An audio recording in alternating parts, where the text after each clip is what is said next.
தமிழராட்சி பார்த்துட்டு இருக்க எல்லாருக்குமே வணக்கம். சீமான் அவர்கள் இன்றைக்கி அந்த கொல்கத்தா மருத்துவருக்கு ஆதரவாக ஒரு போராட்டத்தை எடுத்திருக்காரு. அது மட்டும் இல்லாமல் இங்கே நடக்கிற அந்த பாலியல் வன்புற குற்றங்களை எதிர்த்து சீமான் அவர்கள் மிகப்பெரிய போராட்டத்தை முதல்ல 22ஆம் தேதி பண்ணுறதா இருந்தார்.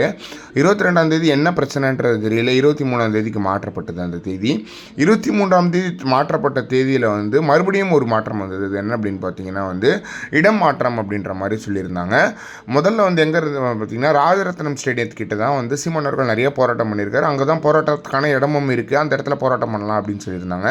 மறுபடியும் உடனே மாற்றி சீமான் அவர்கள் இங்கே தான் போராடணும் அப்படின்னு சொல்லிட்டு மாவட்ட கலெக்டர் ஆஃபீஸ்க்கு ஆப்போசிட்டில் இடம் கொடுத்துருக்காங்க அப்படின்றது இப்போ தெரிய வந்திருக்கு. இதில் என்ன அப்படின்னு பார்த்தீங்கன்னா ஒரு போராட்டம் சீமான் அவர்கள் அறிவித்தார் அப்படின்னா அந்த இடத்த விட்டோ தேதியை விட்டோ சீமான் அவர்கள் என்றைக்குமே மாற்றினது கிடையாது. இப்போ இந்த இடத்தையும் தேதியும் கொடுக்காமல் அலக்களிக்கிறதுலாம் எப்படியான ஒரு அரசியல் அப்படின்றது தெரியல.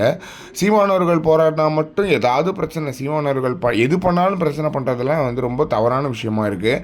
சீமான் அவர்கள் உங்களை எதிர்த்து போராட்டம் பண்ணலை. இது மொத்த மருத்துவர்களுக்கும் பெண்களுக்கும் ஆதரவான போராட்டம் அப்படின்னு இருக்குது.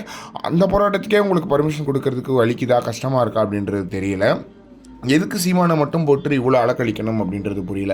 ஏன் அப்படின்னு பார்த்தீங்கன்னா இப்போ ஒரு இடம் கொடுத்துருக்காங்க, அந்த இடத்துல சரி போராட்டம் பண்ணலாம் அப்படின்னு சொல்லிட்டு எல்லாத்தையும் ரெடி பண்ணிகிட்டு இருக்கும்போது இல்லை நீங்கள் இங்கே போராடக்கூடாது அங்கே போய் போராடுங்கன்னா எல்லா இடத்துலையும் எல்லாத்தையுமே மாற்றணும். இப்போ நம்ம ஸ்டேஜுக்கு அட்வான்ஸ் கொடுத்துருப்போம், இது எல்லாத்தையுமே வேறு இடத்துக்கு மாற்றணும் அப்படின்றதெல்லாம் எவ்வளோ பெரிய விஷயம், எவ்வளோ பெரிய வேலை அப்படின்றத நீங்கள் யோசிக்கணும்.